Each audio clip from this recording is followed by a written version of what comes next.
his friends, family, and police frantically search for a missing woman who vanished during a camping trip in Hawaii.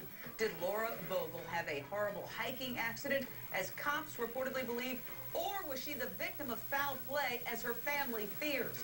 The striking 43-year-old was last heard from on Sunday when she told a friend she planned to camp by herself in an area called the Birthing Pools. That area close to the pristine shoreline where the cliffs steeply drop off into the ocean.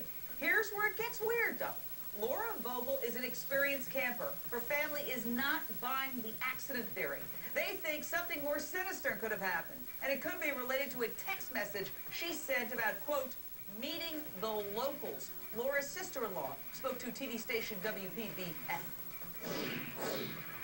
People saw Laura. People know, she saw her that night. People saw her that night, and they know something. People know someone. Someone knows something. And we need to find those people. People know what happened. People at least know what she was doing that night. Do the clues support foul play? Laura's friends formed a search party. Guess what? They found her van near a homeless encampment with the keys in the ignition and the driver's side door open. Detectives reportedly found her cell phone there and discovered 2 calls made to a number that was not in her phone book. When cops called that number, they got the voicemail of a rough, tough-sounding guy. More on that in a second. Straight out to my expert panel, Steve Cardian, veteran police detective, Dr. Reef Kareem, addiction specialist and medical director of the Control Center in Beverly Hills, and on the phone from Maui, we are very honored to have Tim Vogel, Laura's brother. First of all, Tim, our hearts go out to you. This has got to be hellish for you to be going through at this moment in time. Yeah, thank you so much. I appreciate that. I understand you were there with the police as they search for your sister. I know their theory is different from your theory, but first of all, give us the latest. What is happening on the ground there? Right now, the police have search dogs. They have both live people search dogs and cadaver dogs searching the lighthouse area where her van was found right now.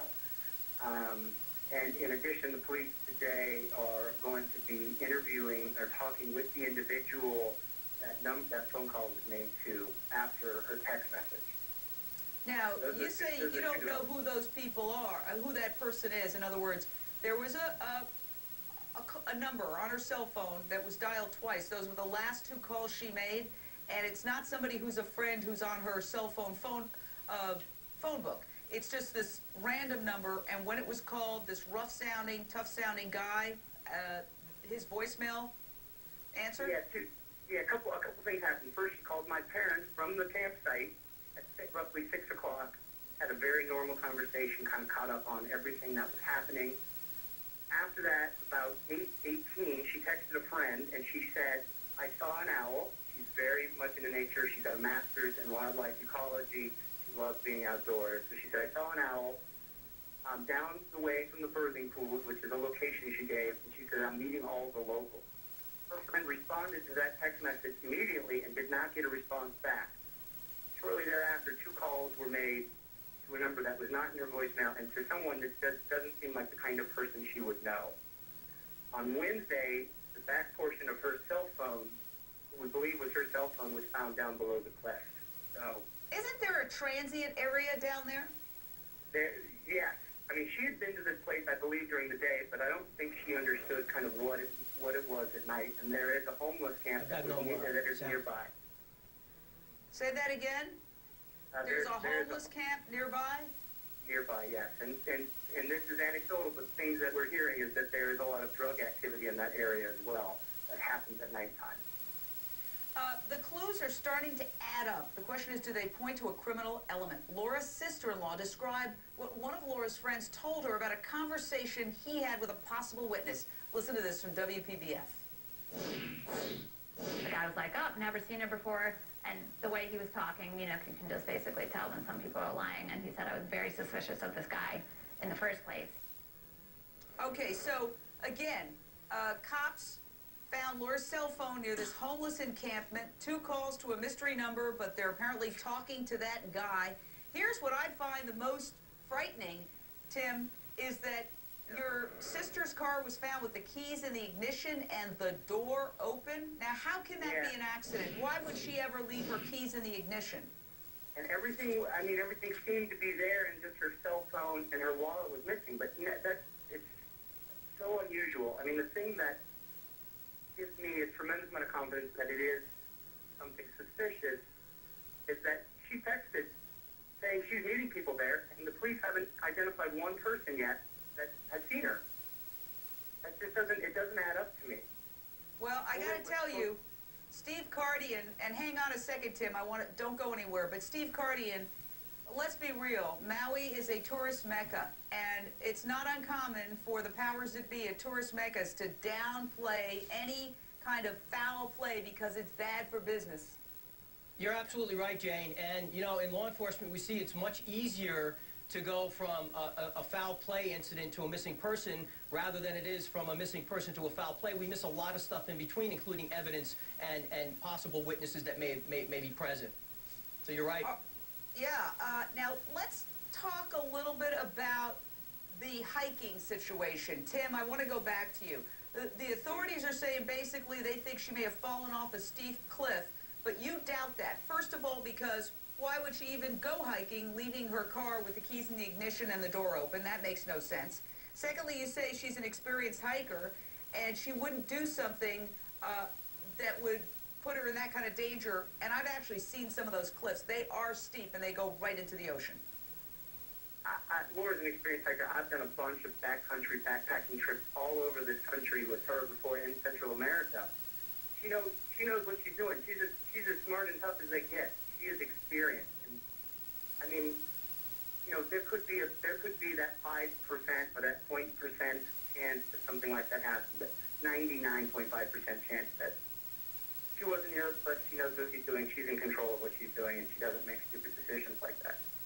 Now, despite all of this suspicious stuff, police investigators are still reportedly insisting they don't suspect foul play. Here's what Laura's mom told KITV.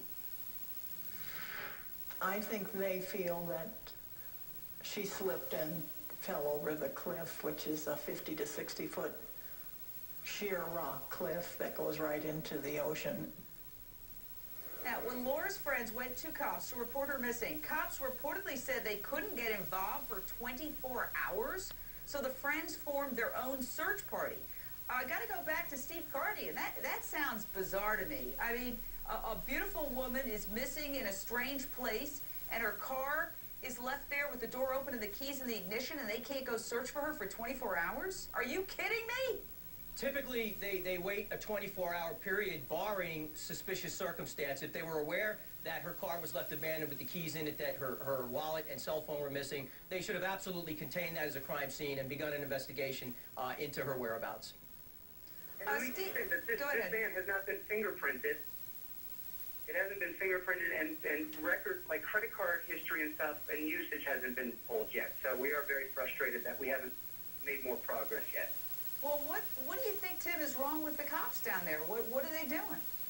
I don't know. I mean, I think that the information that I'm getting is that they have limited resources and that they're doing their best. How many crimes occur in Hawaii? They don't have anything else to do except play golf or look for this woman or surf. One thing that I would say is the fire department has been heroic and has risen to the occasion every possible chance. This scares me, Tim. I actually got a call from a good friend of mine in Los Angeles who knows your sister somewhat, and he's the one who tipped me off about this story. And as soon as I heard the details, I thought, whoa, this doesn't look good.